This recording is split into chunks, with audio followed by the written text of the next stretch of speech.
आशा ने कहा कि हम पिछले 3 साल से एक दूसरे से प्यार करते हैं, लेकिन शादी के बिना की जिंदगी को लोग गलत नाम से पुकारते हैं। इसलिए अब हमें इस रिश्ते को एक नाम दे देना चाहिए। हमें अब हमारी शादी के बारे में सोचना चाहिए। तुम भी काफी समय से शहर की एक बड़ी कंपनी में मैनेजर के रूप में काम कर रहे हो। अब मम्मी पापा को बताने में कोई आपत्ति नहीं है। आज आशा की माँ और पापा शादी से पहले हमारे घर आकर मुझसे मिलना चाहते थे।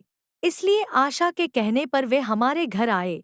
मैं आशा के पिता और माँ की सलाह ध्यान से सुनता रहा। मैंने जीवन में एक नियम बना लिया है कि जब तक मुझे या मेरे परिवार को व्यक्तिगत नुकसान न हो, मैं किसी को जवाब नहीं देता। मैं दूसरे व्यक्ति को बोलने के लिए पर्याप्त समय देता हूँ। ऐसा मौका देने से ही आप सामने वाले को जान पाएंगे। इसलिए मैं चुपचाप आशा के मम्मी पापा की बातें सुनता रहा। बातचीत के दौरान उन्होंने मेरे पापा और मम्मी की तरफ देखा और पूछा, क्या तुम्हारे मम्मी पापा भी तुम्हारे साथ रहते हैं? मैंने कहा, नहीं महोदय, आप गलत समझ रहे हैं। मैं अपने माता पिता के साथ रहता हूँ। वे मेरे साथ नहीं, मुझ में ऐसा सोचने की क्षमता या सामर्थ्य भी नहीं है। आशा के पापा ने मेरी तरफ देखकर कहा, इसका मतलब तुम शादी के बाद भी अपने माता पिता के साथ रहने वाले हो। मैंने कहा, जिस तरह आत्मा के शरीर से निकल जाने के बाद शरीर का कोई मूल्य नहीं है, वैसे ही माता पिता के बिना घर का कोई मूल्य नहीं है।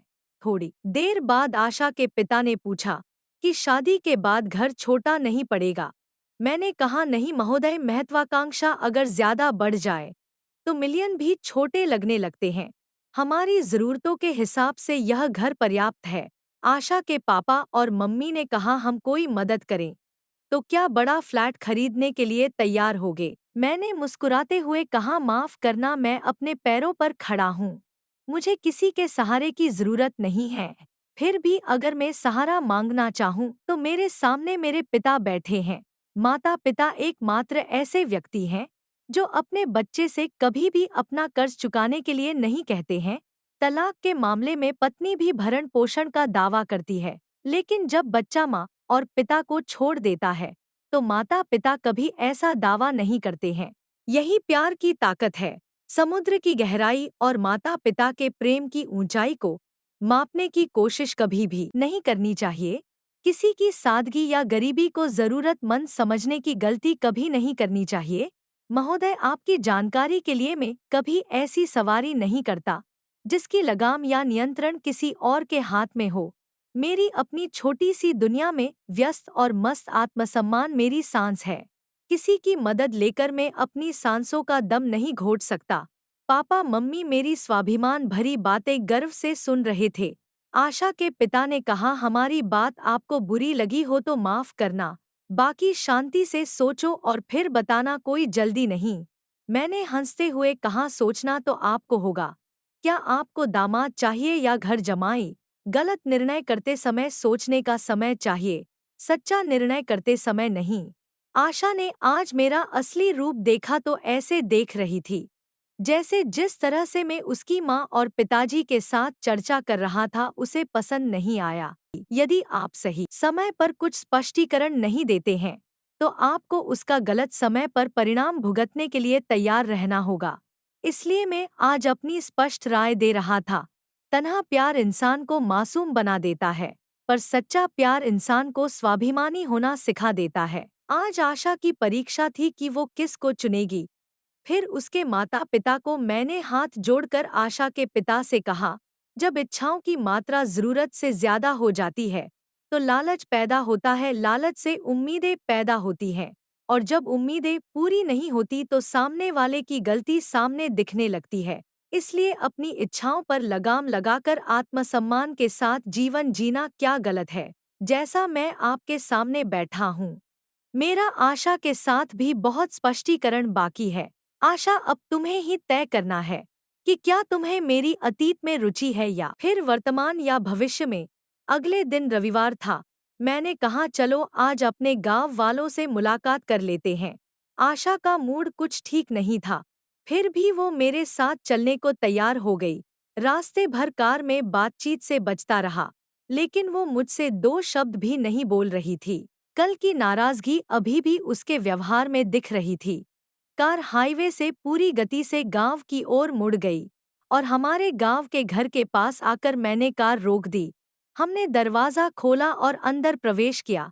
वो शांति और चारों ओर घर देखकर आशा के चेहरे पर खुशी आ गई। हमने घर खोला और अंदर गए, घर की छत पर गए और मैंने आशा से कहा, आशा, इस विशाल हरे खेत में जहां तक तुम्हारी नजर जा सकती है वहां तक का खेत हमारा है। अगर मैं इस खेत का केवल एक टुकड़ा भी बेच दूं, तो मैं तुम्हारे पिता के सहारे के बिना एक बड़ा फ्लैट ले सकता हूँ। पर बात यहाँ संतुष्टि और आत्मसम्मान की है। थोड़ी देर बाद हम अपने आंगन के कोने में बने कमरे में गए। कमरे का ताला खोला और अंदर गए। मेज पर 2 तस्वीरें रखी थी। पास जाकर मैंने उनको प्रणाम किया और कहा कि ये मेरी माँ और पिताजी हैं। आश्चर्य से बोली कि तो फिर शहर में घर पर बैठे हैं। वो कौन है? मैंने कहा, वो मेरा वर्तमान है। इस फोटो में जो दिख रहा है वो मेरा अतीत है और तुम मेरा भविष्य हो। अगर तुम मेरे अतीत और वर्तमान को स्वीकार कर सकती हो तो हम भविष्य की ओर आगे बढ़ेंगे, नहीं एक अच्छे दोस्त बनकर यही बात खत्म करें। आशा ने कहा, अमर, जो भी हो आप बोलो। हम वहीं बैठ गए। मैंने कहा, तो फिर सुनो, जब मैं केवल 1 साल का था तब तुम ही सोचो में जो देख रहे हैं वो मेरे पिता को खेत में ही जहरीले सांप ने पैर के अंगूठे में काट लिया था। मेरी माँ ने बिना कुछ सोचे समझे मेरे पिता के पैर के अंगूठे से जहर निकालने की कोशिश की। जहरीला होने के कारण दोनों की उसी जगह पर ही मौत हो गई। मैं पेड़ से बंधी झूले में अकेला रोता रहा, लेकिन मेरे माता पिता जीवित होते तो मेरे पास आते। गांव के लोग इकट्ठा हुए, इस खेत के मालिक को सूचना देकर बुलाया। इस खेत के मालिक ने मुझे झूले से उठाया और प्यार से घर ले आए। तो उनकी कोई संतान नहीं थी। कुछ कानूनी कार्रवाई करके उन्होंने मुझे अपना बेटा बनाया। आशा, वो मेरे बॉस कोई नहीं है, पर हमारे घर में बैठे वो भगवान के बराबर व्यक्ति हैं जिन्हें मैं पापा कहता हूँ। खेत और घर भी उनके हैं जो उन्होंने पिछले साल ही मेरे नाम पर कर दिए हैं। वो शख्स जिसने सड़क पर पड़े पत्थर को मूर्ति बनाने का काम किया, वो मूर्तिकार की कुंडली छोड़ दूं, ऐसा स्वार्थी शख्स नहीं हूँ मैं। आशा, मेरे माता पिता खेत के मजदूर थे। मुझे भी यह बात कुछ समय पहले ही पता चली कि एक दिन पापा ने मुझे अपने पास बुलाया और ये सच बताया।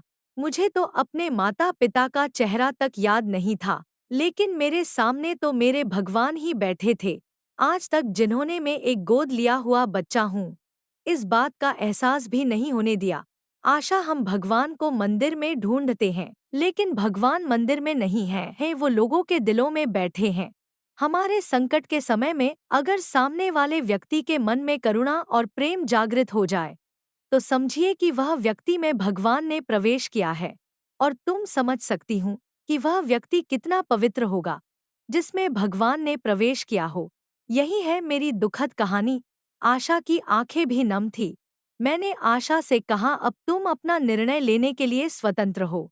अगर हम जीवन साथी नहीं भी बन पाए तो कोई दिक्कत नहीं, लेकिन हम अच्छे दोस्त बने रहेंगे।